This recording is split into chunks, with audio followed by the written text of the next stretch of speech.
This is New York Nightly News with Chuck Scarborough, live on New York Nonstop. 1 year ago this month, little Elle Vandenberghe was on her way to preschool when she was hit by a car.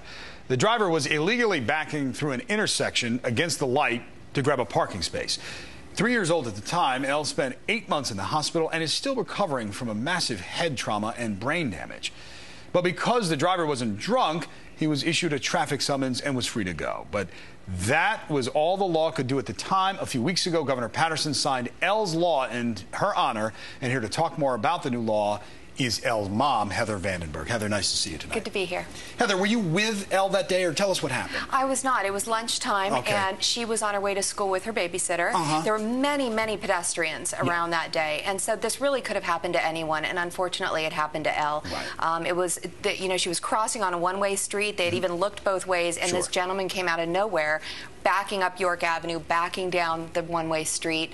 Again, many pedestrians, a lot of witnesses, and the police were on scene right away, so we do know conclusively how it happened. And so, Heather, now you're dealing with your daughter and having the recovery, but what struck you to say, you know what, this just is not right? This is more than just kind of like an accident or something like that. You know, a couple days after the accident, my father picked up the police report, and I remember looking at the whole thing, and it was so troubling to read how the accident happened, and then at the very bottom it says traffic summons. And I called the precinct, and I talked to the sergeant there, and he said, I'm so sorry, but it's a traffic summons. And I said, is it like rolling a stop sign? And he said, yes.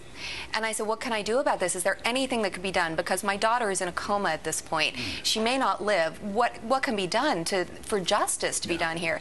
And he said, you should sue him in civil court. That's what people do. The law is the law. And over again, as I consulted with people, I was told the law is the law. And at some point I thought, what could I do as a citizen to maybe try to change the law? So tell us about that effort. What did you do? Well, you know, I'm very fortunate in that I know a wonderful man named Sean Cassidy and a woman named Allison Lee, and this is their business. And they are lobbyists. They work in Albany? Allison works in Albany.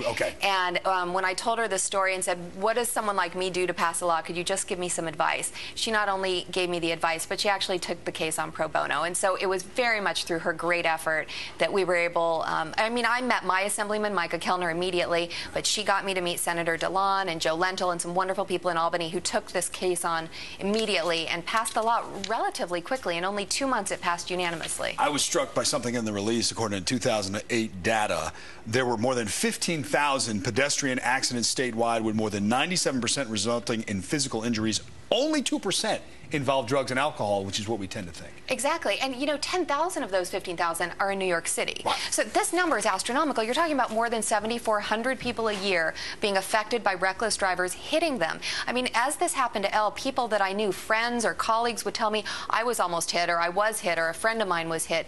So many people in New York have a story like this. And my goal with trying to pass the law wasn't just to punish people who drove badly, but to deter people so that maybe they would drive more safely in the first place and save other families. And with just a few seconds left, but I want to ask you about that, Heather. It seems like when someone gets in the car and they know they've been drinking, they know they're taking a risk. But people, when they're reckless, don't always think that. Do you think that they know a law exists that might make them think twice, or what do you hope? That's what I'm hoping. People have told me as they've heard about Elle's story that they have changed their own behavior, and I know I have as well, and that's my hope here. That's practical result. How is Elle? She is terrific, and she went back to school last week. Awesome. All right, great. Well, appreciate your efforts, making us all think. Thank you so much. Thank you so much. Okay.